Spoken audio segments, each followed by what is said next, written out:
Welcome to Culture Climate, presented by STC.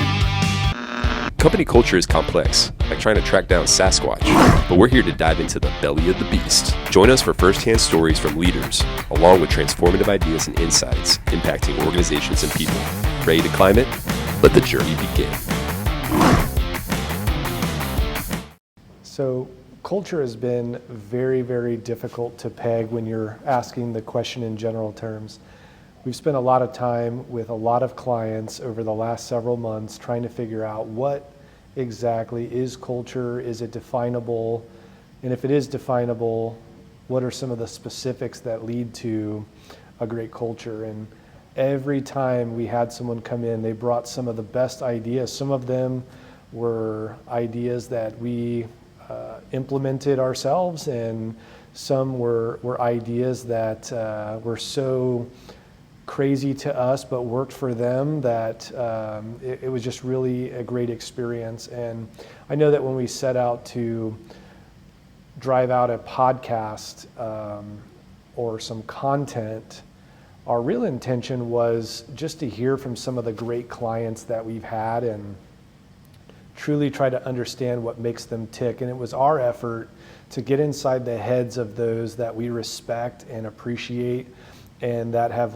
brought us to the great business that we are today. We get to watch them and learn from them, and they've coached us on our business and our development, and sometimes they were hard on us when they needed to be, and that drove us to work harder and to fix things. And it's just been a really great opportunity, and it really set the stage for if you really want to get to know a culture, you got to really dive into it. And we've had the luxury of doing both, hearing from executives on their vision of a good culture, and then seeing firsthand how they're actually operating within it. And I think that's been like really exciting and inspirational at times, and also just the discovery of it alone has just been an amazing thing to watch. So where do we go from here? If at the end of the day, culture is based on a specific set of criteria that works for an organization and their people within that organization, then culture is really hard to define. I've tried to define it as a place we all want to come to, and I think that works for my team here at STC. I think sometimes when you're a smaller company, features that you offer within your culture are the draw. I think in other times, it might be consistency and safety and psychological safety that you're building your team. And you know, it was said to me once by a great leader who leads a nonprofit group called Upbring.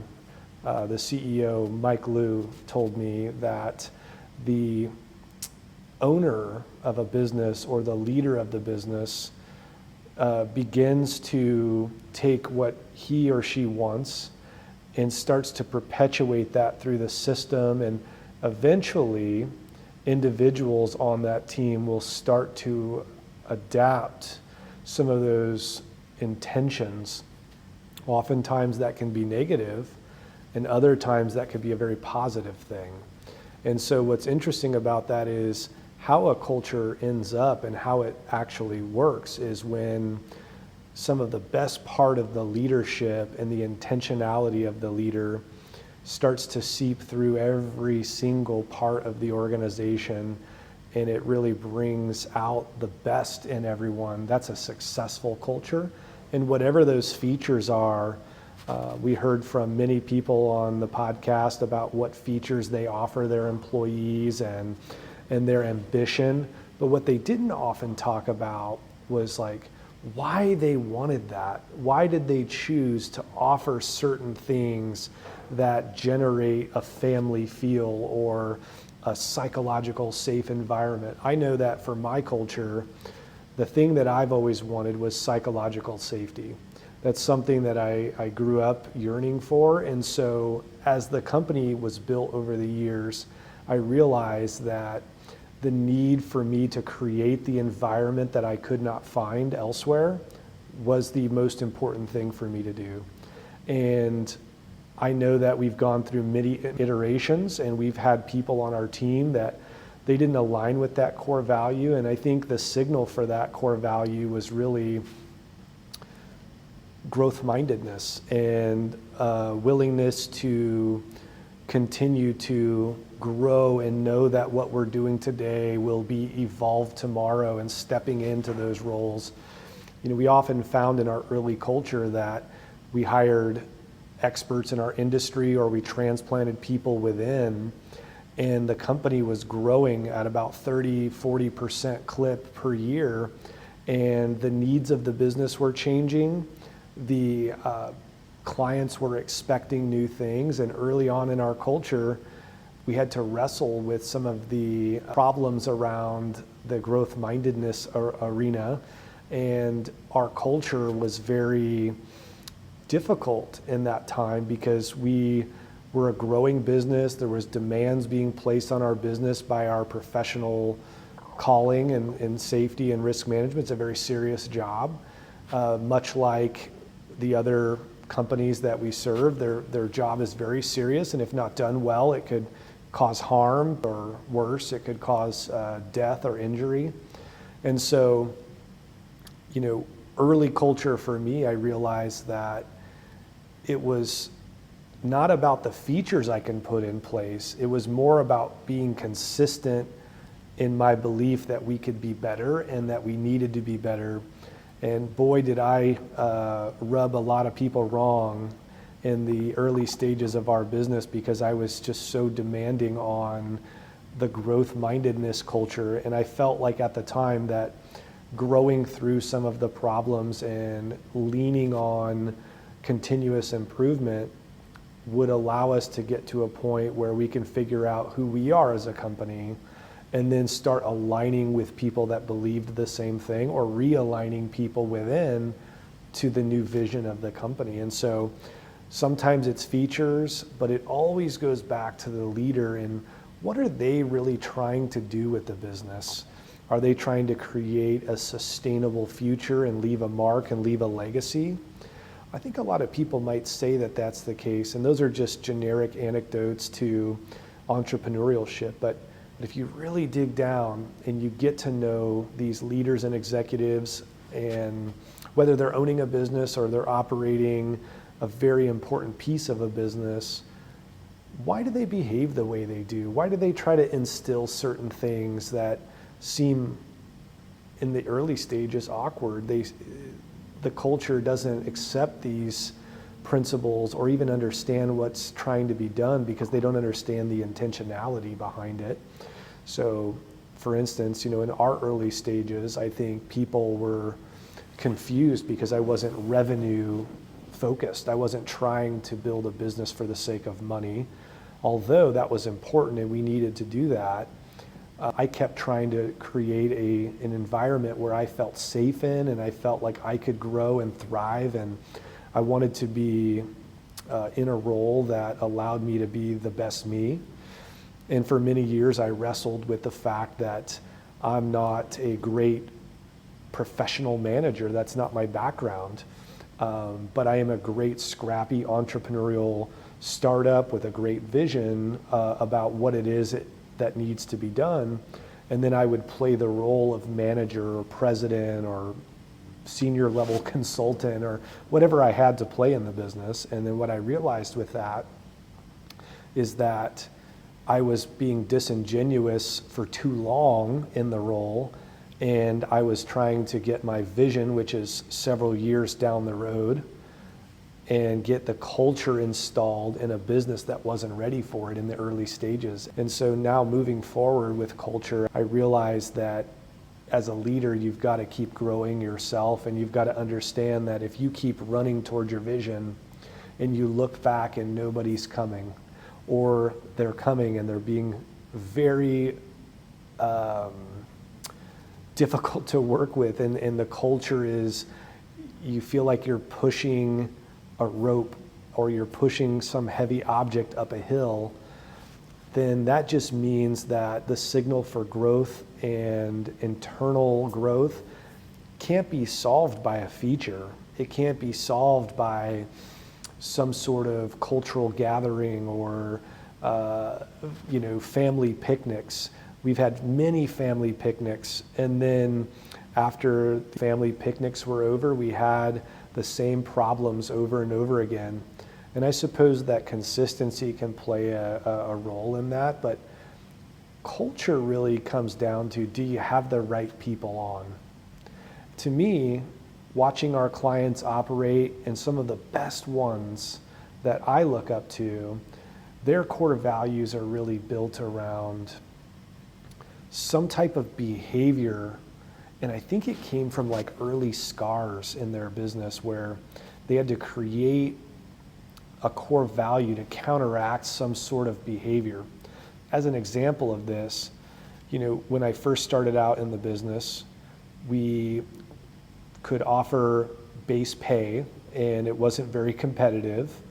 And so I wanted to build hope in a person that they would be part of something bigger. And so we created our first core value, passionately help others win. And I think when you passionately help others win, that's internally and externally. And what I found in the early stages is we had a bunch of technical experts that were very focused on delivering technical expertise, and were less focused on how that integrates and helps others within along the way. And so what we would often find is that a technical expert who just needed to get a job done wasn't thinking of the impacts and the chain reaction of the greater vision, nor of executive leadership on the other side of the table and how they needed to be bought into the decisions. And we see this a lot in regulatory compliance work, is that it gets very transactional. And that's stuff that I really wanted to avoid in our business. And so when we created Passionately Helping Others Win, that was a way for us to take a timeout on the transactional and say, is this really helping everybody? And if you took the money away, would you be proud to do what you're doing? Or would it just be filling out a document, or would it just be transactional? And so, I think I really try to encourage people that are forming culture, not to say we have a great one or a perfect one. I know it's a work in progress. But what we've been able to do is clearly see what's working in the industry and what's not. The industry of blue collar work, or anywhere that has employees, has been our client base now. We're very diverse in that. Everything from your local barbecue joint to a hospital, an active hospital, all the way to a brewery and several other things. Our main predominant focus has been construction. And I think construction's such a good indication of how nitty-gritty things can get and how awesome culture can thrive in the most chaotic environments. I really respect a bootstrapping construction company, and that's been the foundation of our learning, kind of thinking of, it's one thing to step into a role in a building that exists. It's another to step in to a empty lot and build everything from scratch. And often these owners and entrepreneurs in that space, they didn't get into this business because they had an education in this business. They got into it because they aligned with that type of work, and they've really built culture from the ground up. And some of the companies that I really respect, they've got 30 years in the business. They've got a culture, and it's been consistent for years. And I think if you really look under the hood, what you find is an owner that is trying to create something that they haven't done a good job at oftentimes on explaining to everyone of why they want those things. And I think that's the call to action, is why do you want that? If you're an owner and a leader, why do you want that? Do your people know why you want that? It starts with that. And I think creating core values that are more meaningful and less generic really help set the tone for what you're after. So we've got passionately helping others win. Then we've got making great plays. In the beginning, we were having a hard time making any plays, let alone a good one. But setting the target for great was a much better viewpoint of where our future would be. And I think that helped the team realize that good may not be good enough if we're trying to get to where we were going from an early stage startup. When you get much larger, the decisions start to slow down, and you want to only surface great decisions because you don't want to cause operational whiplash in your company, and you want to be consistent. And when you say you're going to do something, you do it. And in order to do that, you've got to make sure you're counting on great decisions to be evaluated. And it's no wonder why we're in risk management and risk consulting, because we're very focused on, well, what is the right thing to do? And have we looked at the risk associated with that? And make informed decisions. There's no need to take risk if you're focused on aiming towards a great play. Our third one is being genuinely authentic. You know, when I started, I had many people that joined our organization, and we all come into things with lack of maturity or understanding of the bigger picture. We always come in and we try to play a part somewhere, and we try to do things as humans, not necessarily as you as a person, but as a human, you try to align with what you think someone else finds value in. And that's great in the beginning, but what we often find is that the fatigue that comes in from playing a role that is disingenuous for too long, then you end up, if you match that with emotional or lack of emotional intelligence or ability to communicate, you pair it with any one of those, you're going to have a disaster on your hands. And that's what the early culture was, is we were finding the boundaries and limits of everybody on the team. We would try to outspend the problem with features and Christmas parties and other things, and we just kept finding that our company's identity has not yet been formed. And once we stepped back and identified that, we created these core values. We were able to be genuinely authentic. We were able to hire people that were genuinely authentic. That changed the trajectory of our business. Not to say we don't have problems and we're still finding ourselves violating these core values because we think it's what somebody wants from us. And I think that's just the human side of passionately helping others win, is we're wanting to do whatever it takes. And I think what we're trying to teach our team is do whatever it takes, but be you, and don't change that. Be the best version of you, not the version of you that you're not proud of or the version that isn't getting the job done, but be the best version of you and be genuinely authentic. The next core value that we have is earn a seat at the table. And we created this one, you guessed it. We had a lot of people demanding a seat at a table or a role or a responsibility, and they weren't doing the work to earn it. And it put me in a leader where I used to say in the beginning stages, I don't negotiate with terrorists. And then oftentimes I'd be the one working at midnight putting things together because I'd had to move on from an employee that wasn't earning a seat at the table, and I was doing the work and others were doing the work. So we created that core value, earn a seat at the table, because we really wanted to help people understand that there's work to do to earn the seat. I have to earn the seat as the leader of the business, and I have to be consistent, and I have to be supportive, and I have a lot of responsibilities. And oftentimes, and the owners can resonate with this, the owner has little margin for error in the grand scheme of things if you don't have an organization that understands who you are as a person and your intention. If you've scaled your business very rapidly, you'll know this, that you get little margin of error. And I think if you don't set the expectation of what earning your own seat looks like, and then set the expectations of those in various seats throughout the business, you'll have a hard time knowing if you're just getting criticism or if you're getting feedback that's positive and growth promoting. So earning a seat at the table was a game changer for our core value. And again, you've got to use these things to measure how are we doing in the seat and the evolution of where we are as a business. And you got to hire and sometimes even fire based on these core values. And then lastly, our core value that we're most proud of is enjoy the journey. Now, it doesn't mean that it's not going to be hard when you say enjoy the journey. And I think when you pick the right teammates to join your team, work ethic is so important.